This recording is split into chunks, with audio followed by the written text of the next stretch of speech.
In the first 50 years, the phenomenon of contactism began to become world famous, and the extraterrestrial message began to spread around the world.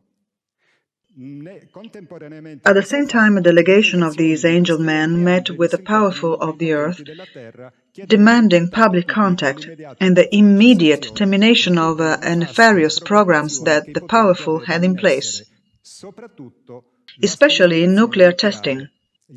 They were always told, no, no way. So there was great concern as early as the 1950s, especially about the atomic weapon, which is the only thing that can destroy the planet. From the earliest days of ufology, it was very clear, especially to the military, that these beings were very interested in everything related to civil and military nuclear power. This is almost unknown contactee who started writing things even before the great contactees. And look what he wrote before Adamski, Menger, Siragusa, etc. were even famous. The fact that we on Earth have exploded atomic bombs and plan to use hydrogen and cobalt bombs in warfare is one of the reasons why these space visitors have arrived in our density. Every part of the Earth's surface where destructive war activity is concentrated has been examined. All air spaces and power stations have also been traced. All areas where uranium and other minerals are mined for use in the manufacture of atomic or hydrogen bombs are listed. All world leaders are under their surveillance. Also called secret meetings, plans, operations and projects are known to these space beings. Invisible observers are in the midst of all meetings, noting, recording and photographing everything that takes place that has a destruction in mind. Since the mission of these crafts is useful and peaceful, no harm is intended to any earthly being, unless an hostile move is made against them. Eugenio Siragusa makes the same point later. 25 October 1962, this excerpt from a message. Nuclear experiments have alarmed the inhabitants of other planets. These are the main causes that have prompted them, as they have done in the distant past, to visit the Earth with more particular observation. They are here because they know better than we do what could happen at any moment. They are ready to intervene with all the means at their disposal to prevent the irreparable. The military already understood this. This is a map even from 1952.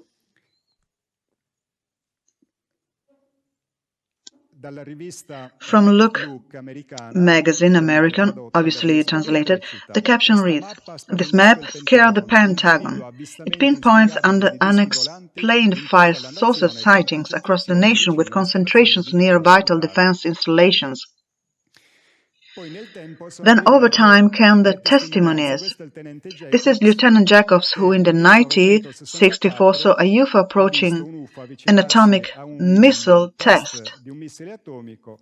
The disc circled the missile, which was traveling 1,000 kilometers per hour, through 4 beams at it, and the missile fell to the ground. This gentleman is Robert Salas. He commanded the Malmstrom base in Montana the night of a flying saucer disabled all the atomic warheads that were in the silos of the base. So today even the military can testify that. Good evening. We begin with shocking allegations that UFOs have interfered with missiles at U.S. Air Force. In July 2008, former U.S. military personnel publicly revealed that on more than one occasion these unidentified objects were able to neutralize U.S. atomic missile facilities with ease. They also claim a cover-up. There are hundreds of declassified documents which indicate that UFOs have demonstrated a distinct and ongoing interest in our nuclear weapons sites. This is very widespread. What you're seeing here this evening is the tip of the iceberg. In 1964, Lieutenant Robert Jacobs was a U.S. Army cameraman stationed at the Vandenberg Air Force Base in California. While filming a missile test, he saw a flying object enter the frame.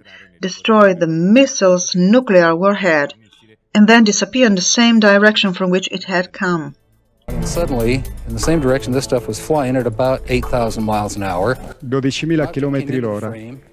Shot a beam of 12.000 light, km l'ora. flew up to the top, shot another beam of light at the warhead, flew Che gli around the girava direction it was intorno, flying, il shot disco. another beam of light at the warhead, and flew out the same Questo way è it came accaduto anche in The Italia. warhead tumbles out of space. The speed at which the flying object was moving was over 12,000 km per hour, and its ability to change direction at any time led the military to rule out that its origin was terrestrial. After Jacobs' superiors saw the footage, they seized it and turned it over to the CIA. Jacobs was ordered not to say anything. We got a UFO. And he said, Lieutenant, you are never to speak of this again. As far as you're concerned, this didn't happen. Jacobs' testimony is corroborated by that of Ross de Drickson, who was an Air Force colonel at the time. They actually photographed the UFO following the missile as it climbed into space and shining a beam on it, which neutralized the missile. And this was recorded. It was all hushed up. In 1967, Robert Salas was in charge of controlling the launch pads for missiles with atomic warheads at the Malmstrom base in Montana. It was the height of the Cold War, and American missiles with nuclear warheads were kept constantly armed, ready to be launched at any time. While Salas was underground in the control room, he was informed that a strange flying object had suddenly appeared in the sky and had been stationed for several minutes just above the entrance to the base. He wants to know what to do. I tell him to secure the facility. We hang up. I go to tell my commanders. So within seconds, my missiles start shutting down. I recall losing all 10 of them. By shutting down, we mean what? By shutting down, what I mean is they were not launchable. They were in a no-go condition, disabled. How long to restart them? How long to restart? Well, I'm sure it took over a day. And Salas' testimony is supported by that of another colonel, Dwayne Arneson. Said that the crew going on duty and the crew coming off duty all saw the UFO just hovering in midair. It was a metallic circular object, and something turned those missiles off, and so they could not be put in a mode of launching. said, you need to sign these documents not to disclose any of this to anyone ever. And we signed, and basically that was it. Is the United States government hiding knowledge of UFOs? Obviously, the question is why Salas and Jacobs, who were seriously threatened not to speak, why did they speak? I asked him because I met Salas in person and he said, I don't care, this information is too important for mankind and I'm going to say it. So these are political facts. So there is a power that has sent 10 technologically advanced flying means to our world, and they have a mission.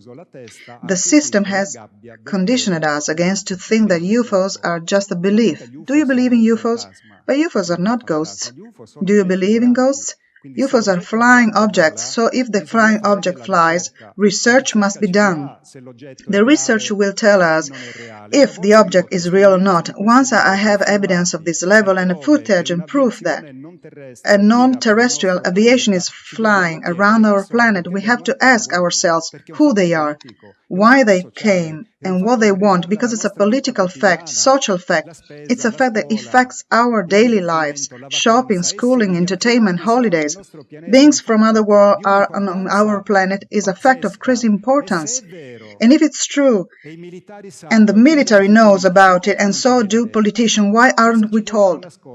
What are they trying to hide from us? These are important questions, but we never hear about it because in the end we are fooled by media manipulation that makes us believe that these talks are dumb talks. But we know how much it costs, how difficult it is to send objects into space, especially with human beings on board. Who can afford to send an air force to our planet that is able to control all the world's military installations? All of them. Who has this power? It's technology. The flying mean has pilots. So these are important things we have to ask ourselves.